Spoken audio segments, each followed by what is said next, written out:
Imagine this: 5 brilliant students at one of the world's most prestigious universities. They had everything: elite education, promising careers, access to the highest levels of power. But they shared a secret that would shake the Western world to its core. They weren't just students. They were spies, Soviet spies, and they would become the most successful espionage ring in history. This is the story of the Cambridge Five, a tale of betrayal, ideology, and deception that spans 3 decades and changed the course of the Cold War forever. Welcome back to the channel. If you're fascinated by real spy stories that are stranger than fiction, you're in the right place. Hit that subscribe button because today we're diving deep into one of the most incredible espionage operations ever orchestrated. The year is 1934. The place? Cambridge University, England. While most students worried about exams and social clubs, 5 young men were being recruited by Soviet intelligence. Their names? Kim Philby, Donald Maclean, Guy Burgess, Anthony Blunt, and John Cairncross. You probably haven't heard of them, but intelligence agencies around the world certainly have. Here's what makes this story absolutely mind-blowing. These men weren't blackmailed or bribed. They weren't forced into espionage. They volunteered. They believed in communism so deeply that they were willing to betray their own country, their friends, their families, everything they knew. But how does this happen? How do 5 privileged young men from elite British families become some of the Soviet Union's most valuable assets?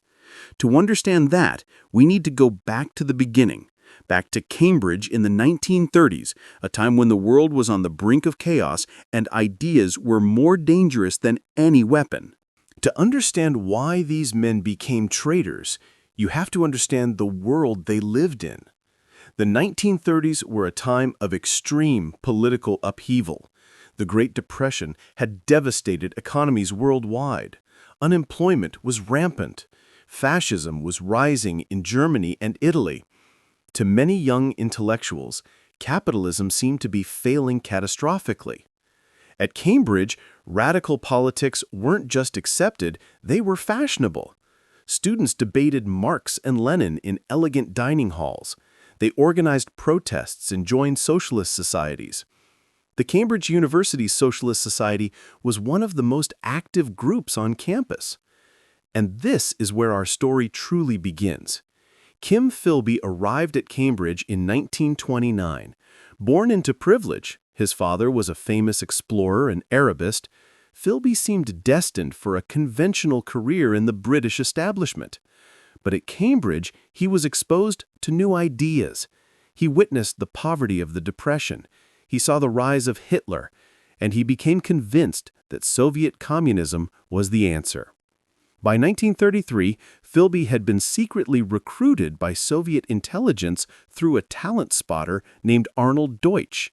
Deutsch was a master manipulator, a sophisticated Austrian who identified young men with the right combination of ideology, intelligence, and access to power.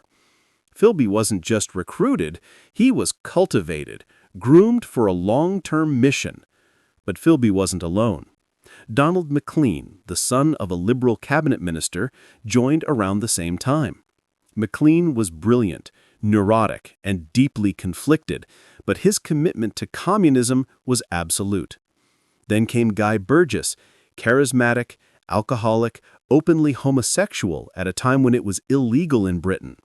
Burgess was reckless, but he had an extraordinary ability to network and recruit. Anthony Blunt, an art historian who would later become surveyor of the Queen's pictures, was recruited through his friendship with Burgess. And finally, John Cairncross, perhaps the least known but arguably one of the most damaging of the 5. Here's what's crucial. These men weren't recruited to spy immediately. The Soviets played the long game. They were instructed to hide their communist sympathies, to appear as loyal British citizens, to build careers in government, intelligence, and foreign service. They would be sleeper agents, activated only when they reached positions of real power. And it worked perfectly. Over the next decade, All 5 men infiltrated the highest levels of British intelligence and government. Philby would join MI6, Britain's Foreign Intelligence Service. Maclean would become a diplomat with access to atomic secrets. Burgess would work in British intelligence and the Foreign Office.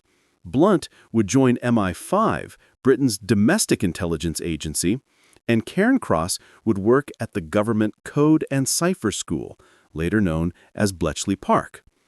The trap was set. The Soviets had placed their pieces on the board, and Britain had no idea what was coming. By the time World War II broke out in 1939, the Cambridge Five were perfectly positioned, and this is when they became truly devastating. Let's start with John Cairncross. In 1942, he was working at Bletchley Park, the top-secret facility where British codebreakers decrypted German communications. Cairncross had access to ultra-intelligence, the decrypted messages from the German Enigma machine. This was some of the most sensitive information in the entire war. And Cairncross gave it to the Soviets, thousands of documents. Information about German military plans, troop movements, and most importantly, intelligence about Operation Citadel, the German offensive at the Battle of Kursk in 1943. Many historians believe that Soviet knowledge of German plans, provided by Cairncross, was crucial to their victory at Kursk, one of the turning points of World War II. Think about that for a moment. A British spy potentially changed the outcome of one of the largest battles in human history. But Cairncross wasn't the only one providing devastating intelligence. Donald Maclean, working in the British Embassy in Washington after the war, had access to atomic energy information. This was during the Manhattan Project era, when the United States and Britain were developing the atomic bomb. Maclean passed detailed information about Anglo-American atomic policy to the Soviets. While he wasn't directly involved in the technical aspects like Klaus Fuchs, another Soviet spy, Maclean provided crucial intelligence about Western strategic thinking on nuclear weapons. This information helped the Soviets develop their own atomic bomb years earlier than Western intelligence had predicted. When the Soviet Union successfully tested its first atomic bomb in 1949, American intelligence was shocked. They had estimated it would take the Soviets until the mid-1950s. But with information from spies like Maclean, Fuchs, and others, the Soviets closed the gap in record time. Meanwhile, Kim Philby was becoming one of the most valuable assets in Soviet espionage history. By 1944, he was head of MI6's Soviet counterintelligence section. Read that again. The man in charge of catching Soviet spies was himself a Soviet spy. It's almost too absurd to believe. From this position, Philby could warn the Soviets about British and American intelligence operations against them. He compromised dozens of agents. Operations that took months to plan were rolled up within days because Philby had tipped off Moscow. British and American agents operating behind the Iron Curtain were arrested, and many were executed directly because of Philby's betrayal. One of the most tragic examples. In the late 1940s and early 1950s, the CIA and MI6 launched operations to infiltrate agents into Albania to encourage resistance against the communist government. Philby knew about these operations. He informed the Soviets, who informed the Albanian security services. Nearly every agent sent into Albania was captured and killed. Men with families, who believed they were serving a noble cause, walked into traps because Philby valued Soviet ideology over human life. Guy Burgess, despite his notorious alcoholism and recklessness, also provided valuable intelligence. Working in various government positions, he had access to diplomatic communications and Foreign Office documents. He was less disciplined than the others, but his contacts and his ability to extract information from colleagues made him useful. Anthony Blunt, in MI5, had access to counterintelligence operations and helped protect the other members of the ring when investigations came too close. He was essentially their guardian angel, warning them when British intelligence began to suspect moles in their midst. By the early 1950s, the Cambridge Five had been operating successfully for nearly 2 decades. They had passed literally thousands of classified documents to Moscow. They had compromised countless operations. They had influenced the course of World War II and the early Cold War. But you know what they say, all good things must come to an end. And for the Cambridge Five, the beginning of the end was about to arrive. The cracks began to show in 1951, and when they did, everything fell apart rapidly. American and British intelligence agencies had been conducting the Venona Project, a top-secret program to decrypt Soviet intelligence communications. These were messages sent between Moscow and Soviet intelligence officers around the world during and after World War II. The decryption was painstakingly slow, but by the late 1940s, they were making progress. And what they found was alarming. The decrypted messages revealed that the Soviets had penetrated Western governments at the highest levels. While the messages used code names rather than real names, intelligence analysts began to piece together identities. One code name kept appearing: Homer. The analysts determined that Homer was someone in the British Embassy in Washington with access to atomic intelligence. The list of suspects was small. Donald Maclean was on that list. In 1951, British intelligence was preparing to interrogate Maclean. They were close, very close, to exposing him. But there was a problem. Kim Philby found out. As a high-ranking MI6 officer with connections to counterintelligence operations, Philby learned that Maclean was under suspicion. He had to act fast. Philby informed Guy Burgess, who was also in Washington at the time, working at the British Embassy. The plan was simple. Burgess would return to London and warn Maclean to defect to the Soviet Union before he could be arrested. On the evening of May 25, 1951, Donald Maclean celebrated his 38th birthday with his pregnant wife. That night, after dinner, he told her he had to take a short trip. He met Guy Burgess, and together they boarded a ferry to France. From there, they disappeared behind the Iron Curtain. The British government was humiliated. 2 Foreign Office officials had defected to the Soviet Union. The scandal was enormous. But it got worse, much worse. Because Guy Burgess wasn't supposed to defect, the plan was for Burgess to warn Maclean and then return to London, maintaining his cover. But Burgess panicked, or perhaps he calculated that he too would soon be suspected. Either way, he fled with Maclean. This created a massive problem for Kim Philby.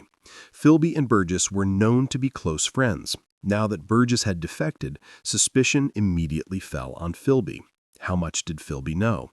Was he involved in their escape? Was he, too, a Soviet agent? MI6 began to investigate Philby. He was interrogated multiple times. But here's where Philby's brilliance as a spy became evident. He was cool, calculated, and convincing. He admitted to being friends with Burgess, but denied any knowledge of his communist sympathies or espionage activities. He positioned himself as a loyal officer who had been deceived by a friend. There was no concrete evidence against him.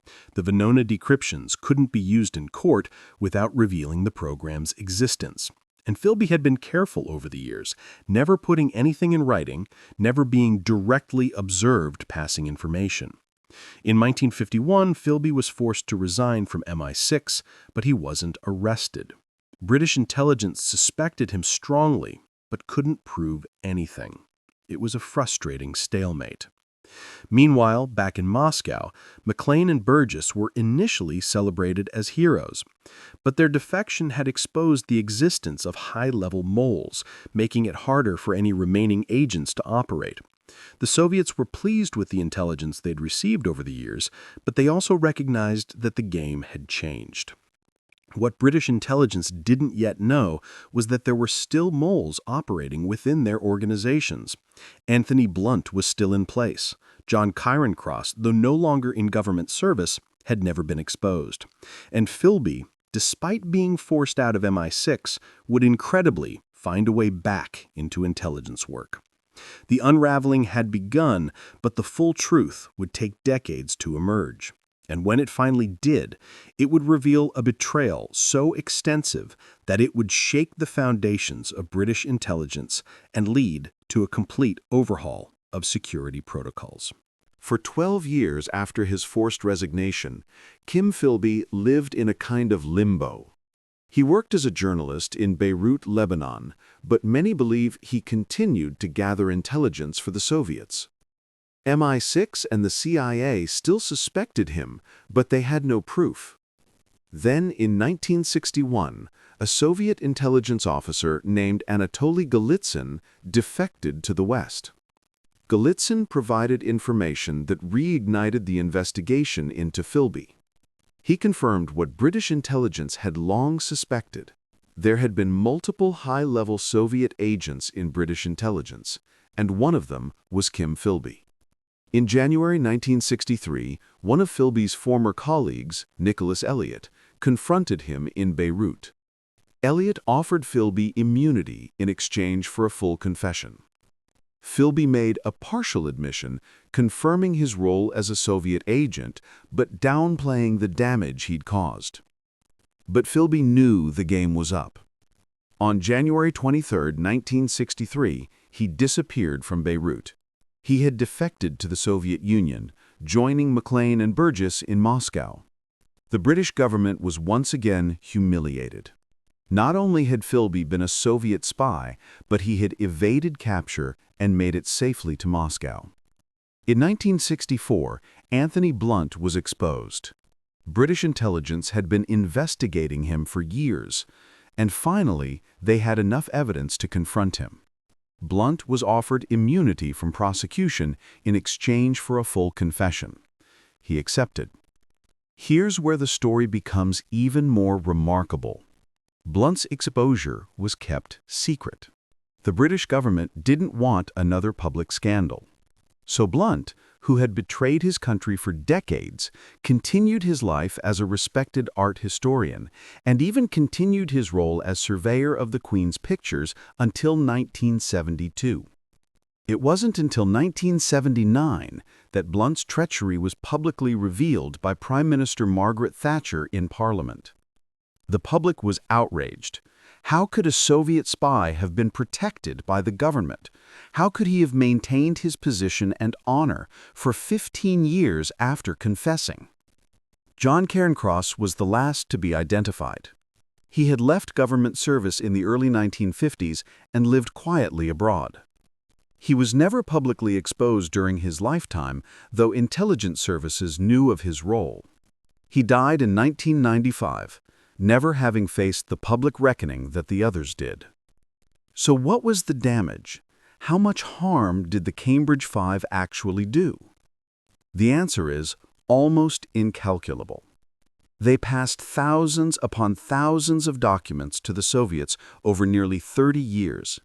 They compromised intelligence operations that led to the deaths of Western agents. They provided information about atomic research that accelerated the Soviet nuclear program. They gave Moscow insights into Western strategic thinking during some of the most critical moments of the Cold War. Kim Philby alone is estimated to have compromised hundreds of operations and dozens of agents. Some historians consider him one of the most damaging spies in history. But perhaps even more damaging than the intelligence they passed was the psychological impact.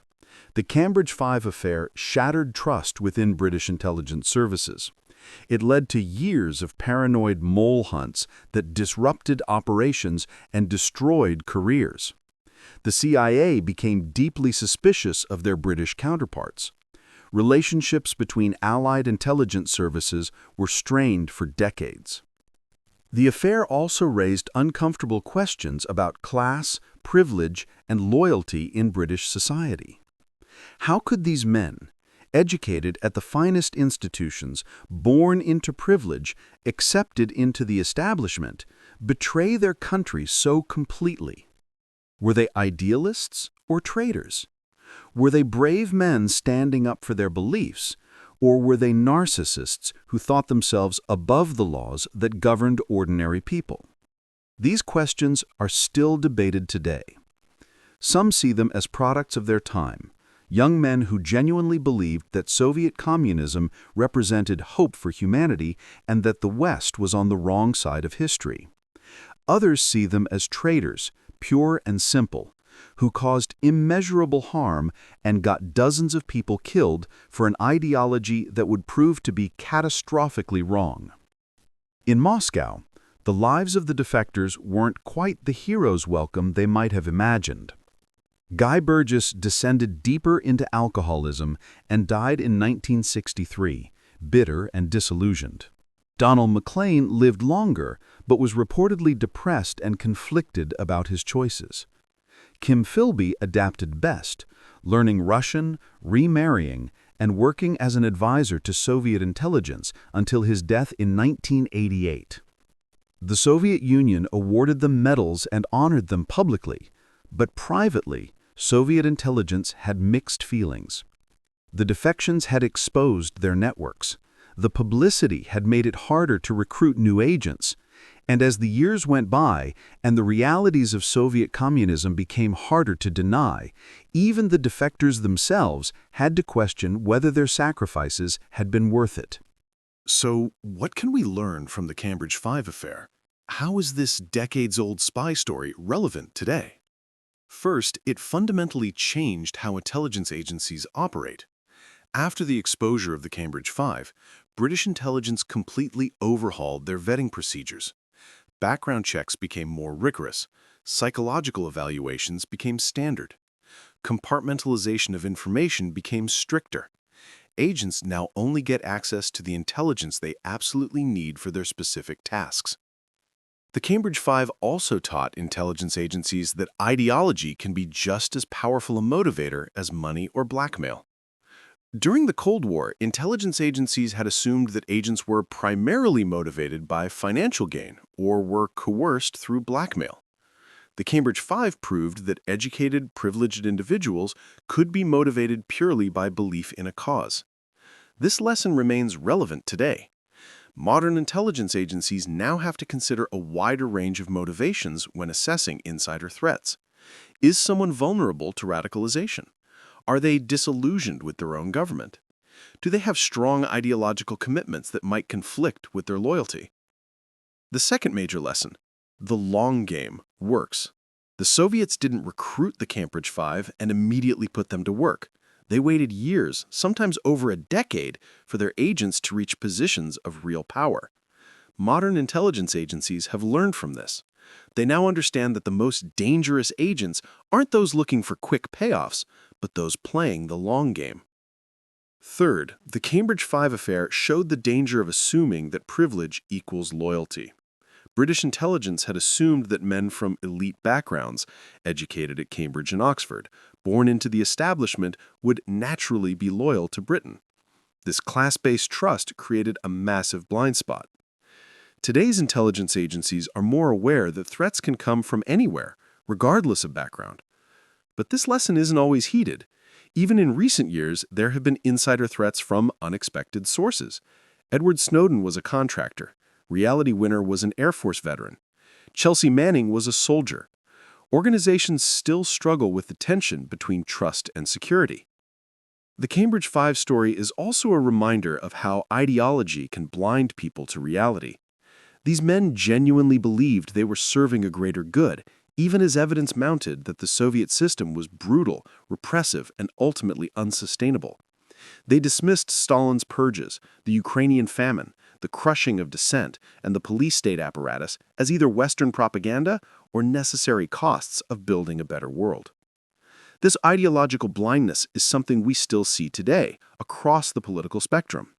People who are deeply committed to an ideology or cause can rationalize almost anything if they believe the ends justify the means.